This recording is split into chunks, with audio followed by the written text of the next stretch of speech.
If I could have your attention, I would like to ask you to rise for a special ceremony. Ladies and gentlemen, the world of boxing this week lost a pair of special members. We'd like to remember the memory of these individuals at this time. Please join Seminole Warriors Boxing Promotions and the Seminole Tribe of Florida in a moment of silence as timekeeper Carmine Chericella tolls the final count of 10 in honor of two-time world champion Vernon Forrest and much respected boxing trainer Rudy Pena.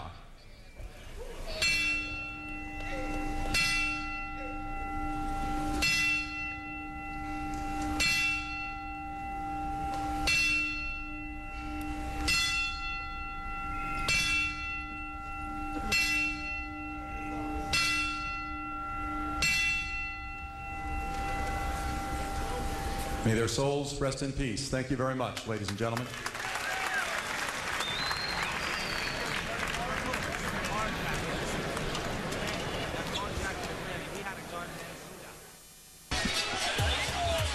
Seminole Hard Rock, where it is time for our main event, a scenario that's played out many times on our air, but with various results. Sometimes the former champ is just on the rise, other times it's a new fresh-faced young gun who has that spark that'll carry him to the next level. Julio Diaz, Victor Cayo, they are set to reveal their future. The former champ, now 29 years old, the new weight class, now a junior welterweight, 36 wins in his career, 2-2 in his last 4. The Bioblast on Diaz. He comes from a family of fighters in SoCal. His brother Antonio fought Margarito and Sugar Shane. He's going to fight Zab Judah in September. His brother Joel trains him now, former lightweight, and Jesus fought pro as well. He first won a world title in May 2004, topped Javier Haragay in 2005. He gave up his belt for a big fight against Jose Luis Castillo. He reclaimed the IBF belt at 135 pounds in a title unification bout in 2007. He lost to Juan Diaz. 2 wins, then a recent inexplicable TKO loss to Rolando Reyes.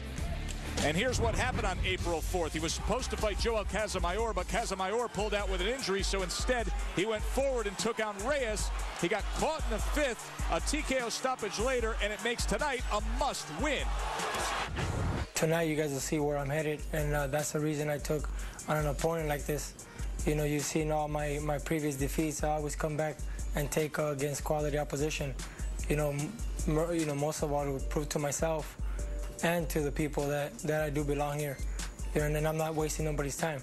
You know, if I can't get past Cayo, then I guess I don't deserve to be in the ring. That's how he sees it, and here's who he sees opposite him. Victor Cayo, by far the biggest fight in his career, 24 years old. He's from the Dominican Republic, 22-0, 14 knockouts. A closer look at Victor Cayo. He started boxing at 9 years old, 320 amateur fights. This is just his second fight in the U.S. The other was a win here at the Hard Rock as well. It isn't often that you hear a pro fighter named after a breakfast condiment, but he has the unique nickname of Marmalade. His manager gave it to him, saying he's sweet and smooth.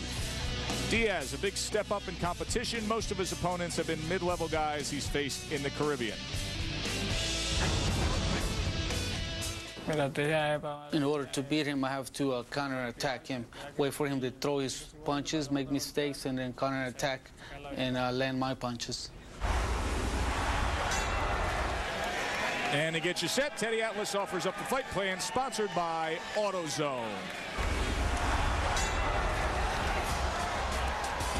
You know, Saul, sometimes fighting is like swimming, believe it or not. I mean, you're sitting in the shallow end, and you could do, you know, you do pretty good. You're like Mark Spitz, no problems. You start going out into the deep waters, that could be a problem. And that's really the theme of the fight plan tonight, because Julio Diaz, well, he's been in those deep parts. We know he can handle himself.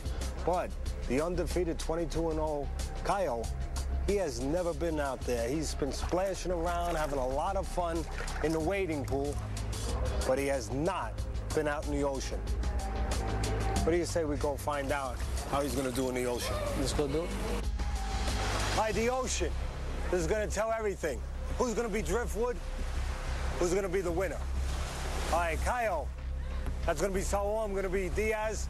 We already know Diaz can do a little bit of swimming. Caio keeps his hands down. Very difficult style. Now, what do you do if you're Diaz? You chase after him? Maybe you get lost at sea. What do you box a little bit? Go in and out, get him to come bang, bang, and count a little bit. If you can do that and you're Diaz, well, you're riding a wave, a big one, to victory. I just see if we can find a sandbar for Caio to stand on. You're going to be Diaz. I'm going to be Caio. Diaz, I think he's going to come forward. He's going to try to be the boss. He's the more experienced guy. He's slow with his jab sometimes. You can time a right hand over it. But for the most part, I think Caio might try to do what the Ocean does. Take the tide and drag him in. He's going to move around on the outside. He loves the uppercut. Move around, drag him in, bang, out of nowhere. The uppercut comes. If Caio can do that, well, we talked about it before.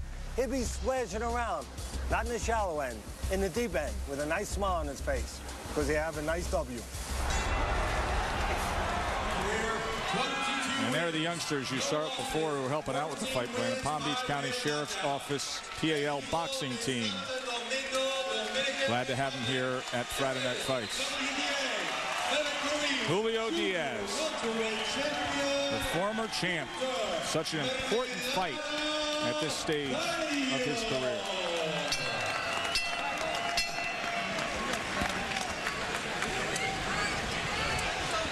Sam Burgos, the referee, scheduled for 10.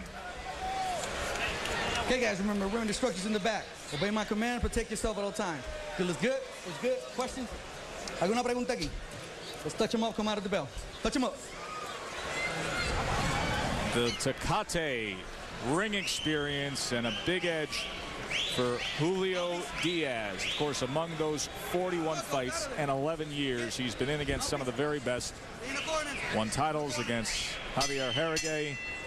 Beat Ricky Kiwas in a fight right here. Of course, Jose Luis Castillo and Juan Diaz in recent years, but the inexplicable loss to Rolando Reyes. He says he's been battling the scales more than he's been fighting his opponents, and now hoping to solve that problem here at 140 pounds.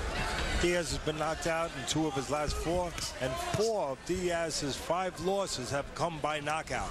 So right away you say, does Diaz have a good chin? He's not physically strong. Not that he's in there with Caio, who's physically strong, but Diaz does not have that quality either. Diaz likes to box, Joe. You know, he'll box a little bit, go in and out a little bit, pick his spots. But I have a funny feeling he's going to feel the pressure of being the aggressor here against Caio, who's going to like to stay on the outside and use those long arms. He's got quite a wingspan. 5'11" is Victor Caio. And you know, he's awkward and unorthodox and difficult to gauge, Caio. What I mean by that, he keeps those hands down low. And most of the time when you're fighting somebody, the first thing you want to do is find out the range. You know, find out where the safe place is and where it's not. Know where his punches start and where they end. And when a guy keeps his hands up and he throws the punches out, you can get that range. You can see where the starting and ending point is. The guy got his hands down like Caio does. That left uppercut started from below the hip. Exactly, Joe. Look, the hands down like that, that is difficult. A lot of people are going to look at it the opposite way. They're going to say, Teddy, hey, it's a good thing for Diaz. You know, he's got a guy with no hands up. He's got a guy with his hands down, you know, around his knees. Yeah, but first of all, Caio gets his hands up when you get close. And it's a problem with his hands down from a distance because, again, you can't judge where that distance is, where his hands, where the extension of his hand finishes. And right now, Diaz is not sure if he's in punching range or out of punching range of Caio. And it's going to take him a couple rounds to figure that out. Fast hands by Caio there. We got a glimpse of it right there. He threw the right uppercut, came back with the left hook. And again, I think Diaz is going to have the pressure of doing something he doesn't do a lot. Probably coming forward and being the boss. Caio likes to use the ring a little bit. He's got quick hands, as you just said. He loves that uppercut, and he throws it from the floor. And that's one punch you can throw with your hands down. You know, uppercut comes from the floor to begin with. So in a way, you're saving a little distance, a little time. You have it down already, all you have to do is bring it up. There's those hands down again by Diaz. Coming to the end of one. When we come back, we'll explain to you why Victor Caio is fighting with a heavy heart tonight. Stay with us. Welcome back to our main event here on Friday Night Fights. Julio Diaz in the red, former world titleist, against the upstart unbeaten Victor Cayo. And we had a 10 count earlier tonight after the passing of Vernon Forrest and also Rudy Pena, who was Victor Cayo's original trainer. He passed away Thursday morning in Santo Domingo. He was supposed to fly in here to Fort Lauderdale yesterday, but he suffered a fatal heart attack. So Victor is dedicating this fight to him. His current trainer, Gabriel Sarmiento, is the trainer of the WBC 154-pound champion Sergio Martinez. But the entire Cayo camp, as you can imagine, greatly affected yesterday in hearing the news of the passing of Rudy Pena. Look for the right hand for both fighters.